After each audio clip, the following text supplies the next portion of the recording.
Welcome back to Scripture Shared, Women of the Word. Last week was our first week and we talked about women of courage. This week, we're talking about women of vulnerability. Sounds super fun, right? But actually, we're going to explore today how being vulnerable positions us to even more deeply and personally encounter God. So let's have conversation about that together now.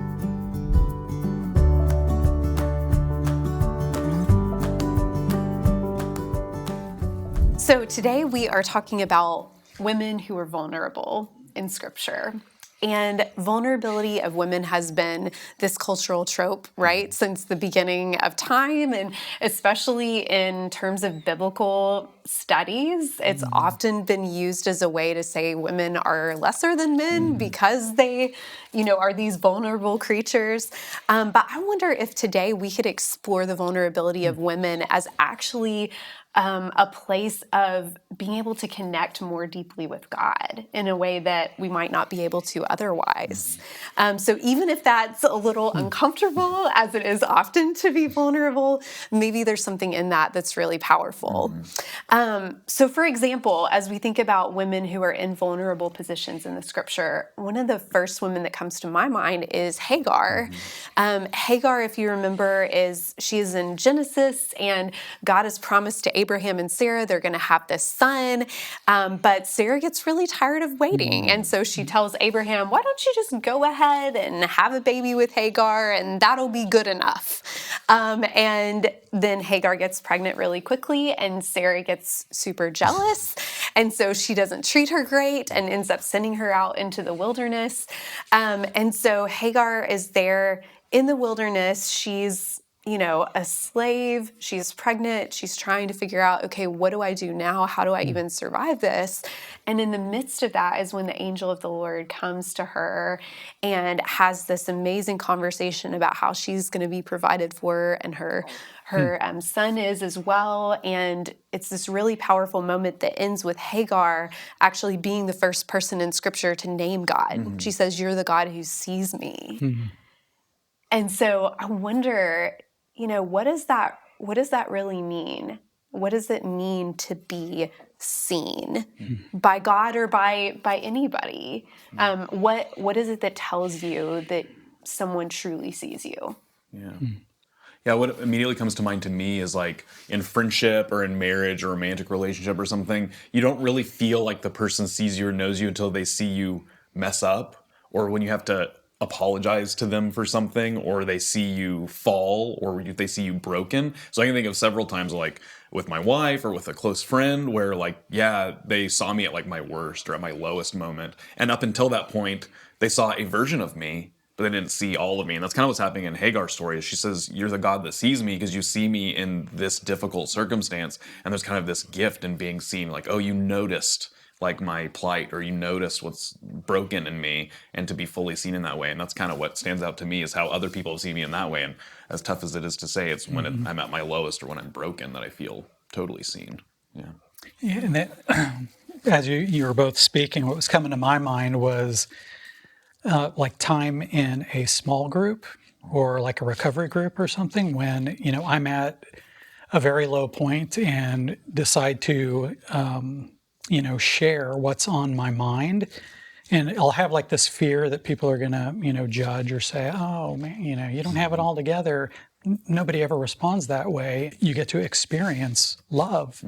I mean, love of God through other people. So it's just when I felt more, that's how I feel seen. It's like, a lot of, oh, hey, me too. I've been there too. Right. And it's going to be okay. Or don't, help you through those moments. Yeah. And that's a common thread too then into Leah's story, I think, in the Old Testament. Like she's kind of second on Jacob's list. Like she's kind of part of this plot and trickery to have her marry him instead of her sister, who, according to the Bible and according to the description, is much prettier and better than she is. And, this is one of those places we do biblical interpretation where we see like the author kind of take some liberty to like paint her in a way that like is trying to get the reader to not really think much of her either. But we get kind of this opportunity, I think, to think about comparison and like think about in her story with her sister, and then among the kind of other chorus of voices and vulnerable women we see in the Old Testament,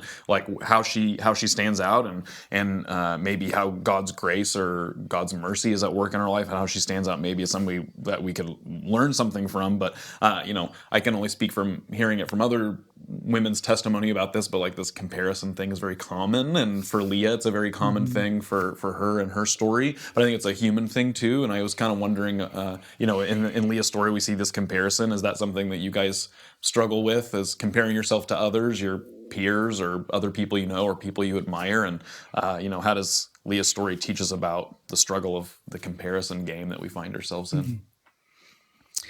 Boy, yeah, I think comparison is going to be natural, but there can be like a healthy and unhealthy way to do it. If it's something that's helping me, motivate me for excellence or whatever, but that could be a good thing or something that's helpful. But where it's not helpful is when I start comparing myself and either putting other people on a pedestal or me, below them. I end up being all alone. So I regularly, will compare myself to others, and it's something I have to work through and just say, hey, just appreciate who you are, for yourself and the way God created you to be. And that's so much easier said than done at times. Yeah. I think too about the vulnerability that comes in feeling not enough.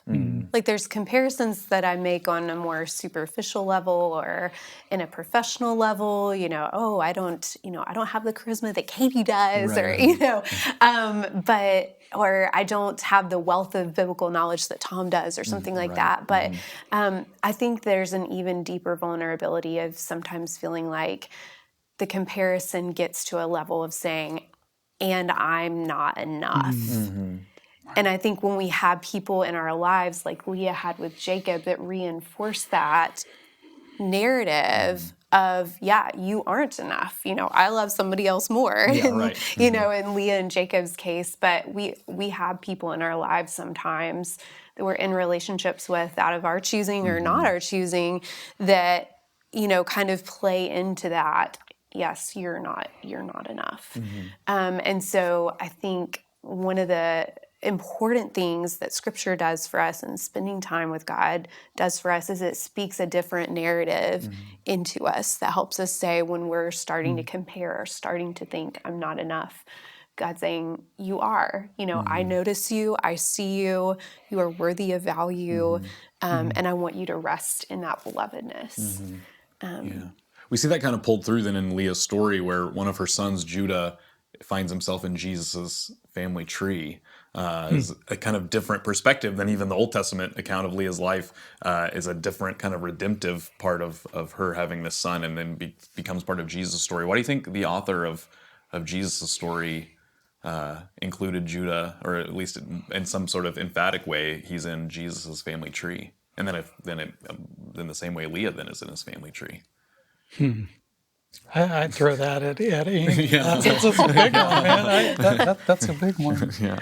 What do you think? I think about, love is not perfect. Human love is not perfect. And I think it's awesome and super impactful that even Jesus in his family history, it's not this perfect love, but like he comes to like redeem all the relationships that are broken.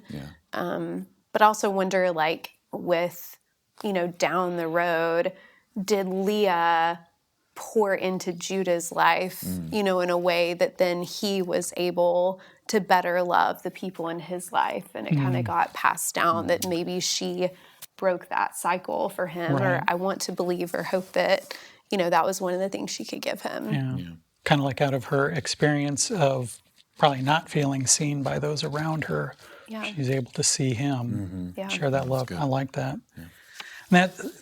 So on this, the line of vulnerability, another type of vulnerability comes to mind through the story of the bleeding woman.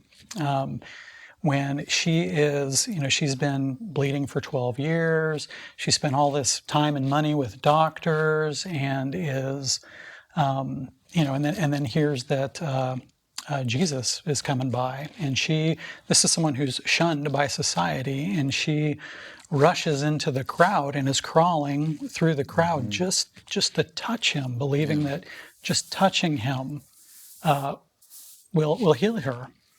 And so she does, and then Jesus, feels the power, leaves, and he's like looking around and he asks, who touched me? So he's trying to find this person. I would think, well, you probably know who it is, but why do you think Jesus is asking who it is? We studied Mark not that long ago as a church, and we talked about faith as in Mark's gospel in particular, as a persistent thing. They're like all the examples of faith in Mark's gospel are people who were persistent, like over and over again. We're like, hey Jesus, or the people that came down through the roof, or this woman that kind of crawled through these people to touch his robe. And I think Jesus, it's not for him to know who she is, it's for everybody else to know who she is. Like he kind of calls her out as an example, He uses that opportunity to be like, oh yeah, who touched me? Hey, it's this person that you guys have all ignored and have kind of cast aside. And like she becomes this example for us of persistent, kind of driving, powerful faith. And so that's kind of what comes to mind for me, is that he knew who she was, but nobody else did. And so he wanted to make sure they knew who she was. Oh, I like that. Yeah. I also think back to what you were saying about Hagar, too. It's this moment, like making sure that Jesus wants to make sure that she knows he sees her, too. Yeah. So, again, it's that being seen by others or by Jesus. And then, like this, you're just thinking about, this is a woman experiencing, chronic pain forever and reaching out. Maybe there's something that we all can learn about, how our pain can bring us closer to Jesus. Have you thought at all about how painful moments may bring you closer to Jesus? I think there are times in my life where certain kinds of pain do draw me closer. I think about most recently, one of my daughters was really sick, and I could not pray for days. I think I didn't know what to pray for. I think I was scared of God not taking away the pain that my daughter was in. I don't know. And so I just, in the spirit of being vulnerable with y'all, just to say, like, sometimes yes, like it does bring me closer and reminds me like how much I need God, and I feel that closeness and reassurance and comfort. And other times it doesn't. It drives a wedge in there, and that's something I'm very much still actively wrestling with and working with. So I just wanted to share that to give anybody permission that if you're in pain today, physically, mentally, emotionally, or spiritually, and you're feeling that wedge, know that you're not alone in feeling that way. It's okay to be angry and, with God and hurt, feel hurt. So there's one other woman that I want us to touch on today, and that is the woman who's caught in adultery in John chapter 8. Super fun story, yes. Right? So she's caught in the act of adultery, and the people who catch her drag her in front of Jesus and basically say, okay, what you going to do, Jesus? Are you going to stone her like the law tells us to? And so Jesus ends up writing something in the dust, and biblical scholars love to ask, like, oh, I wonder what he wrote. Yeah. But we don't know. And then finally he says to everyone, if you've sinned, then go ahead and pick up the stone and stone her. But everybody ends up just walking away. I think there's a lot of vulnerability in realizing, like, I've sinned, I've messed up. Like, there's a shame sometimes to us recognizing that we've messed up in a way. And yet, like, how does Jesus react to the shame of the situation and the shame that she must feel? How does he respond? I mean, he draws closer to her, where like everybody Yeah. else has alienated her. Jesus draws closer to her. And it's this whether the story is supposed to be in the gospel or not. There's like a question about this. It's on brand for Jesus. Like he's the one that shows up for her and like kind of makes a point out of her situation for everyone. So he doesn't keep her far away. He draws closer to her. Yeah, and he says, did they condemn you? And then she said, no. He said, neither do I. Yeah. I do not condemn you. Yeah. Go and sin no more, right? Yeah. Awesome. Well, thank you so much for joining us for this week 2 of Scripture Shared, Women in the Word, Women of Vulnerability. I hope and pray that in the discussion that you have with your groups now, that you will find in your own self an opportunity to draw closer to God and experience God's care for you in the midst of your vulnerability and the safety of being drawn closer to God through the practice of sharing your vulnerability with Him.